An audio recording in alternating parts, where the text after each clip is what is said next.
Okay students, today we will start a new topic, electric dipole. छोटा सा ही topic है लेकिन इम्पोर्टेंट है, क्रूशियल है, क्लियर है। लास्ट लेक्चर्स में हमने मल्टीपल चार्जेस की वजह से इलेक्ट्रिक फील्ड फाइंड आउट करना सीखा है कि अगर 2 और more than 2 electric charges are there तो कैसे इलेक्ट्रिक फाइंड आउट किया जा सकता है, क्लियर है।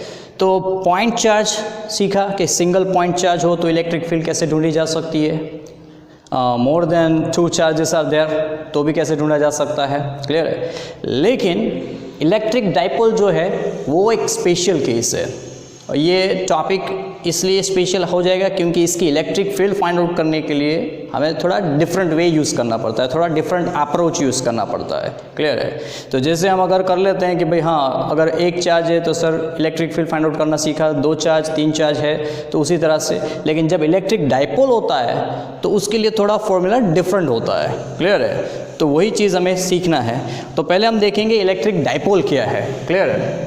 तो इलेक्ट्रिक डाइपोल जो है it is a system of 2 charges equal in magnitude and opposite in sign. मतलब कि 2 विद्युत भार, 2 इलेक्ट्रिक चार्जेस जिसका वैल्यू मूल्य जो है सेम होगा लेकिन दोनों की साइन जो है ऑपोजिट होगी, क्लियर है। एक -q चार्ज है और एक +q चार्ज है। तो इस सिस्टम को हम बोलते हैं इलेक्ट्रिक डाइपोल, क्लियर है। तो वही मैंने डेफिनेशन यहाँ लिखा है, अ system of 2 equal and opposite charges separated by a finite distance. कि 2 चार्जेस जिसका मैग्नीट्यूड मतलब मूल्य सेम है, साइन ऑपोजिट है प्लस एंड माइनस, और दोनों को एक फाइनाइट डिस्टेंस पे निरंतर अंतर पे सेपरेटेड किया गया होता है। इस चीज़ को हम बोलते हैं इलेक्ट्रिक डाइपोल। तो मेरे पास -q चार्ज और +q चार्ज जो होता है कॉम्बिनेशन सिस्टम, उसको हम इलेक्ट्रिक डाइपोल बोलते हैं। अब इन दोनों के बीच का डिस्टेंस जो होता है उसको स्पेशली हम पर्टिकुलर 2a या एनसीईआरटी में शायद 2d रिप्रेजेंट किया हो या फिर सिंपली d ही रिप्रेजेंट किया हो, बट जनरली 2a या 2d से रिप्रेजेंट किया जाता है। सो मैंने यहाँ पे 2a दिया है कि इसके डिस्टेंस जो इन दोनों के बीच का डिस्टेंस है उसको हम 2a बोलेंगे, क्लियर है। सो फाइन, 2a ऐसा है दैट मीन्स इन दोनों के बीच का एक जो सेंटर है, ओके, उस सेंटर से पर्टिकुलर a डिस्टेंस पे ये सेपरेटेड है और उस वहाँ से वापस a डिस्टेंस पे ये सेपरेटेड है। So that will become a 2a distance. तो हमें इसका खाली जस्ट बेसिक अंडरस्टैंडिंग चाहिए, क्लियर है। अब -q चार्ज +q चार्ज है हमारे पास, वही हमने दिखाया है सिस्टम के अंदर, +q एंड -q, उन दोनों के बीच का डिस्टेंस जो है वो 2a जितना है। अब इंपॉर्टेंट चीज़ आती है दैट इज़ p, क्लियर है। इलेक्ट्रिक डाइपोल है तो हमेशा डाइपोल्स जो है इलेक्ट्रिक डाइपोल आएगा, फिर नेक्स्ट मैग्नेटिक डाइपोल भी आगे आएगा मैग्नेटिज्म में।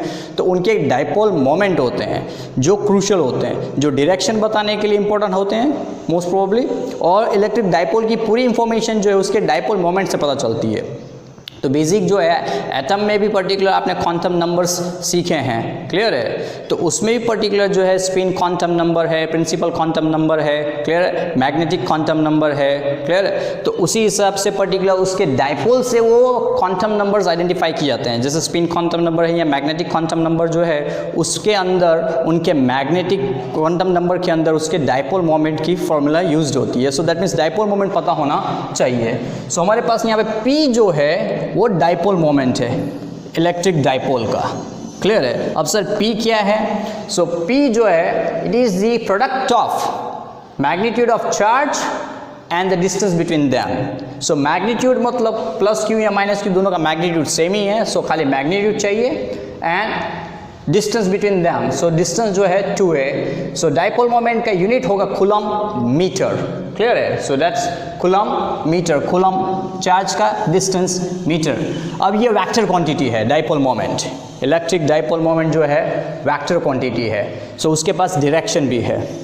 सो ऑब्वियस है यहाँ से डायरेक्शन भी आइडेंटिफाई किया जा सकता है, लेकिन मेन बेसिकली इजी है कि इलेक्ट्रिक डाइपोल मोमेंट का डायरेक्शन हमेशा -q चार्ज से +q चार्ज की तरफ होता है। इलेक्ट्रिक डाइपोल मोमेंट का डायरेक्शन -q चार्ज से +q चार्ज की तरफ ही होता है, फ्रॉम नेगेटिव टू पॉजिटिव, इस डायरेक्शन में होगा। इलेक्ट्रिक फील्ड इस डायरेक्शन में है, बट डाइपोल मोमेंट का डायरेक्शन हमेशा यही होगा, -q to +q charge.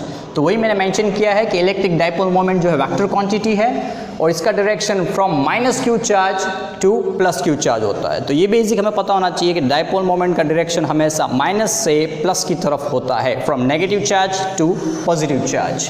Clear है? इंपॉर्टेंट पॉइंट्स है उसके, net electric charge on electric dipole is 0। इस इलेक्ट्रिक डाइपोल का नेट चार्ज जो है वो 0 है, +q and -q total net charge जो है इसका 0 आएगा। क्लियर है? तो ये सिंपल सी बात है कि नेट इलेक्ट्रिक चार्ज जो है इलेक्ट्रिक डाइपोल का वो 0 होगा। +q charge -q charge addition summation करेंगे एडिटिव नेचर की वजह से, सो द नेट चार्ज आपको क्या मिलेगा इलेक्ट्रिक डाइपोल का 0। But it's electric field is not 0। अब इसका नेट चार्ज इलेक्ट्रिक चार्ज जो 0 है, तो इसका मतलब ये नहीं हुआ कि इसके पास मतलब इलेक्ट्रिक फील्ड इसकी 0 होगी, क्योंकि अगर चार्ज नहीं है तो सर नेट चार्ज 0 है तो इलेक्ट्रिक फील्ड भी 0 है। नो, इलेक्ट्रिक फील्ड है तो उसका इलेक्ट्रिक फील्ड होगा, और उसको मैं फिगर में वहाँ पे आपको एक्सप्लेन भी करूँगा, जो मैंने दिखाया है कि इलेक्ट्रिक फील्ड प्लस और माइनस चार्ज की कैसी होगी। क्लियर है? लास्ट एंड फाइनल, तो ये मेरा इलेक्ट्रिक डाइपोल है। इसके बाद के नेक्स्ट लेक्चर में हम इलेक्ट्रिक फील्ड फाइंड आउट करना सीखेंगे इलेक्ट्रिक डाइपोल के लिए। तो जैसे मैंने बोला है कि इलेक्ट्रिक डाइपोल एक स्पेशल केस है, तो स्पेशल केस है तो मतलब क्या है कि इसकी एक्सिस, इसको हम एक्सिस बोलते हैं, और इसके इक्वेटर परपेंडिकुलर जो इसकी एक्सिस को होता है वो उसका इक्वेटर होता है। तो एक्सिस पे और इक्वेटर पे दो जगह हमें पर्टिकुलर पहले फॉर्मूलेट करनी पड़ती है, डेवलप करनी पड़ती है कि इलेक्ट्रिक फील्ड कैसी होगी। देन आफ्टर इसके स्पेस में सराउंडिंग में इलेक्ट्रिक फील्ड हम फाइंड आउट कर सकते हैं। लेकिन इसका नेचर जिस तरह से है तो उस नेचर के हिसाब से पर्टिकुलर इलेक्ट्रिक फील्ड की इसकी फॉर्मूला भी थोड़ी डिफरेंट है, पॉइंट चार्जेस जैसा नहीं है। क्लियर है?